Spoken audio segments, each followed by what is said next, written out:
Hi, this is Scott Garibay, and today I want to talk about Dungeons and Dragons and how it is being massively impacted by the Lego Icons 10333 Lord of the Rings Barad-Dur set. So, Dungeons and Dragons connected this year, 2024, to Lego. I think it is the biggest change in Lego history. It's bigger than Lego's creation. I'm sorry, it's bigger than Dungeons and Dragons creation. It's bigger than anything Gary ever accomplished on it. And the reason why was Gary accomplished a lot on February 7th, 1974, when he gifted the world Dungeons and Dragons. It changed how humans would interact with identity and how humans would interact with narrative and how humans would interact with personal transformation secularly forever, right? Which are huge changes, right? But what's really interesting is what's happening right now with Dungeons and Dragons and Lego.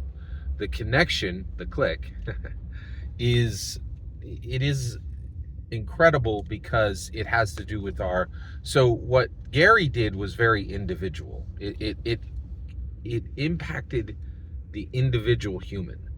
What is happening now with Lego Dungeons and Dragons, with Lego Dungeons and Dragons, with Lego and Dungeons and Dragons, and the click, the fusion, right, is dealing with culture and society. So it's broader, right? And what it's really doing is it's completely reshaping how secular canon is established, okay? I'm an evangelical Christian. My canon's already written, and it's permanent, and it's forever, and it's unchanging, right? Secular canon, it's written by God, it's given to a God's servant, and then it's published, right? It actually, it's published, right? And then the Holy Spirit helps us to understand it, and that's the flow, right? How does secular canon work? We don't know. We don't. I know, but I don't think anyone else in the world knows how secular canon works. So I'm going to explain it to you carefully over time as we see it being as we see the process being forged, right? And so what just happened on Lego Icons 10333 Lord of the Rings Barad-Dur set is astounding for how secular canon is established, all right? It also, and you're like, wait a second, Scott, you're saying it's a bigger deal that Lego and Dungeons and Dragons just connected than that Gary even invented Dungeons and Dragons? Yes.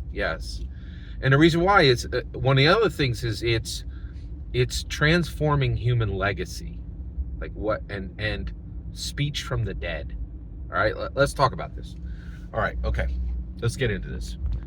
So first of all, brilliant Lego creator, okay, Bricksies, link below, and in that link it's going to take you to this exclusive that Bricksies was given.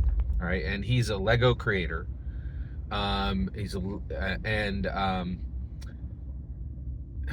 Lego creator is actually a theme. He is a Lego enthusiast and a Lego participant. And one of the issues is, you're like, wait a second, Scott, what, say it again?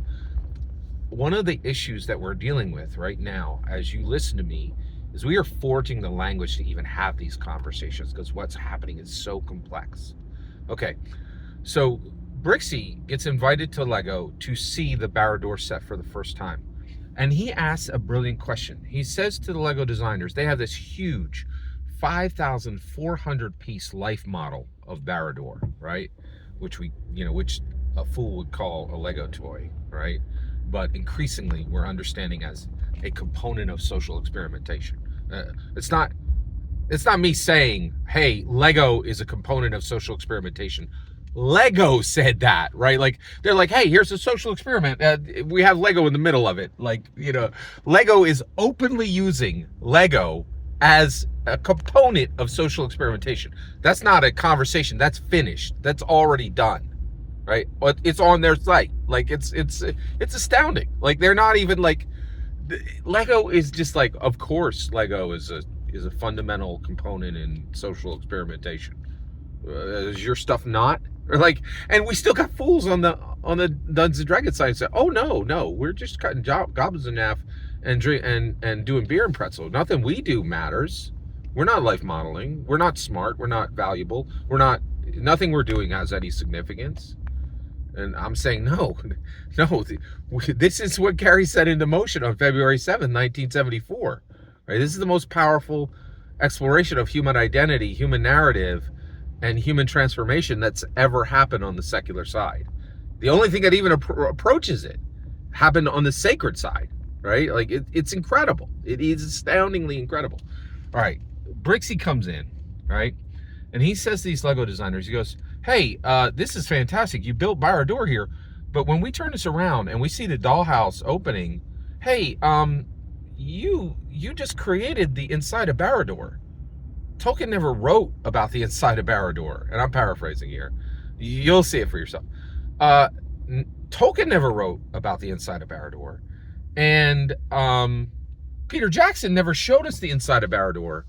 So what is this, right? And the Lego guys are like, oh, well, the Lego designers, this very nice lady and this very nice young man, says, well, nobody knows who this skeleton is. But you're right. We thought the same thing. We're creating the inside of Barad-Dur. So we reached out to the Tolkien estate, and we said, hey, we got to create the inside of Barad-Dur. And the Tolkien estate guys said, you guys proceed. Go ahead. And then we created the inside of Barad-Dur. And this is the part they didn't say out loud. This is the quiet part that they kept quiet. They're like, we wrote Tolkien's world more. He's in the grave. We will speak through his mouth now. We are the canon creators. We create Lord of the Rings canon.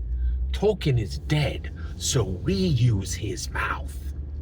We speak for what the inside of Barad-Dur is. Well, what determines Lord of the Rings canon? Well, Tolkien's dead, so he can't speak. His ancestors could speak. Their mouths are silent.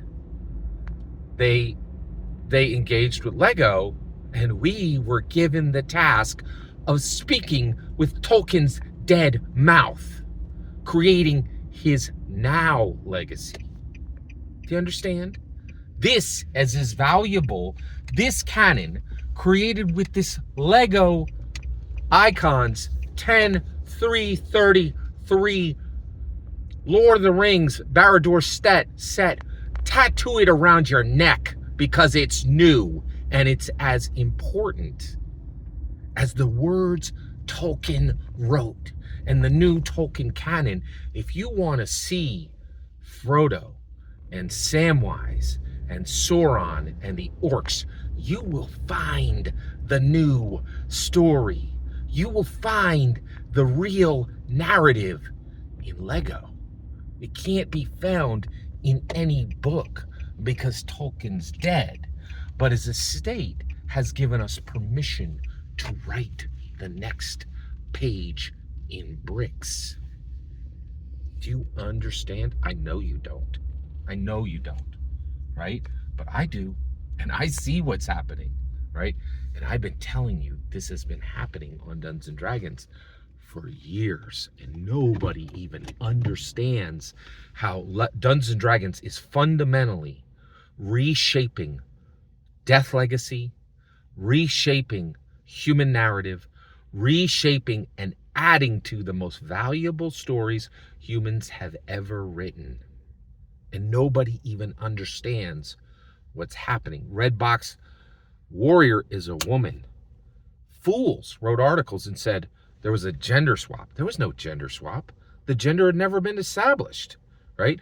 The complexity is so high that only, you want to talk about a 1%, this is a 1%, right? Only 1% of the people in the world, I think it's me and maybe 10 people, 10 others who have a clue, right? That what's happening on Dungeons and Dragons canon creation is incredible. And you're like, well, wait a second, Scott. This happened on Lego, not Dungeons and Dragons. There is no Lego. There is only Lego Dungeons and Dragons. Nothing they create, no brick they ever forge in their plastic forges will ever be separated from Dungeons and Dragons again. There is only Lego and Dungeons and Dragons, in my humble opinion. Every single word you just heard is my humble opinion. The important part is when I hear your humble opinion. When you get in the comments and send your traffic. Please consider liking and subscribing, and have a fetch millennium.